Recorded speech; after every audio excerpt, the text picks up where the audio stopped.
બધા ઉભા કરી ના ફરતા ફરતા હા આવ્યું છે વેલ ને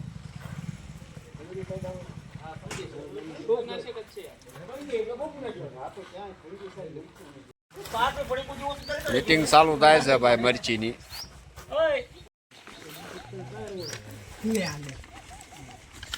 આવડે છે ને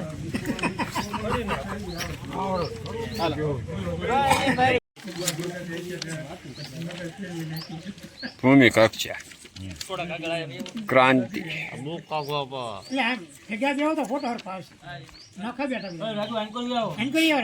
ઓછા ખર્ચે વધુ ઉત્પાદન અને જે ખેડૂતોની જમીનને પ્રોબ્લેમ આવે છે, બગડે છે વધારે રાસાયણિક ખાતરની એનાથી, એટલે જમીનનું ઉત્પાદન વધે અને ખેડૂતોની જમીન આવતા ભવિષ્યમાં સારી રહે ને એની માટેનો સ્પેશિયલ આનો કોન્સેપ્ટ છે. આપણે નેનોબીનું સ્ટાર કરીને આવે છે. આ જે ટેકનોલોજીથી બનાવેલું છે બેક્ટેરિયા, લાયોફિલાઇઝેશન ટેકનોલોજીથી બનાવેલા છે. એટલે આપણે પહેલા કેમ આપણે ઓલા જે બેક્ટેરિયા આવતા હતા, એ જે બેક્ટેરિયા આવે 5-6 મહિને એક્સપાયર થઈ જતા હતા. એટલે એનાથી શું થતું હતું કે 6 મહિને એક્સપાયર થઈ જાય. ઓલા બેક્ટેરિયા આવે ઈવડા એ ડીલર પાસે આવે, ડીલર પાસેથી ખેડૂતો પાસે જાય, ખેડૂતો પાસેથી ભાગ્યા પાસે જાય, નાખીની નાખે તો એક્સપાયર થઈ જાય, રિઝલ્ટ નહોતા મળતા, એવો પ્રશ્નો આવતા. એટલે આ 7 સ્ટાર જે રહ્યા ને એ સ્પેશિયલ આની અંદર લાયોફિલાઇઝેશન ટેકનોલોજીથી બનાવેલા છે. એટલે આ 2 વર્ષ સુધી એક્સપાયર નહીં થાય, લાંબા સમય સુધી આનું રિઝલ્ટ રહેશે. અને આપણે જે બેક્ટેરિયાનો ખોરાક કેવી, આપણે ગોળ કેવી એવું જે દેવો પડે ને એમાં દેવાની જરૂર નહીં થાય, કારણ કે આની અંદર એનો બેક્ટેરિયાનો ખોરાક આની ડેક્સ્ટ્રો કરેલો છે. અને આની અંદર 8 બેક્ટેરિયા આવે, જે કાળી ફૂગ, સફેદ ફૂગ, કૃમિ, વાયરોમ, એ બધામાં અસર કરે. ટ્રાઇકોડર્મા આપણે જે કહો ને, ટ્રાઇકોડર્મા, સ્યુડોમોનાસ, માઇકોરાઇઝા, પછી જે જમીનને ઉપયોગી એવી ફૂગ આવે છે, બેસિલસ કરીને જમીનને ઉપયોગી ફૂગ આવે. આની અંદર બેસિલસ સબટિલસ, બેસિલસ એમિલોમાઇસિસ એવી અલગ અલગ 2 ફૂગો આવે છે. અને એમ કરીને કુલ 7 બેક્ટેરિયા આવે છે. કાળી ફૂગ, સફેદ ફૂગ, કૃમિ અને વાયરોમ બધામાં અસર કરે.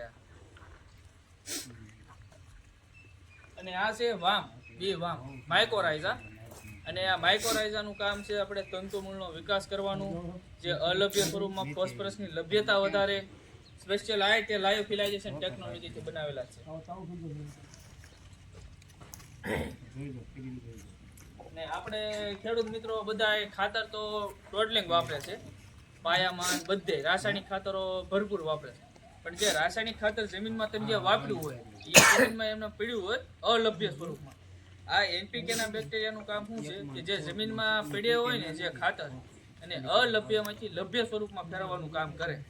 એટલે આની અંદર છે ને એનપીકે લખ્યું, નાઇટ્રોજનના 2 બેક્ટેરિયા નાઇટ્રોજન ફિક્સિંગના આવે છે, એઝોટોબેક્ટર, એઝોસ્પાઇરિલી. પછી ફોસ્ફરસ, પોટાશ, મોલિબ્ડિલાઇઝેશન, ઝિંક અને સિલિકાના બેક્ટેરિયા પણ આવે છે. આમાં 6 બેક્ટેરિયા આવે છે એકમાં. અને આ પણ લાયોફિલાઇઝેશન ટેકનોલોજીથી બનાવેલા છે. એટલે આપણે જે કોઈ પણ ખાતર જે નાખ્યું હોય ને, કોઈ પણ રાસાયણિક ખાતર જે અલભ્ય સ્વરૂપમાં હોય એને લભ્ય સ્વરૂપમાં ફેરવવાનું કામ કરે.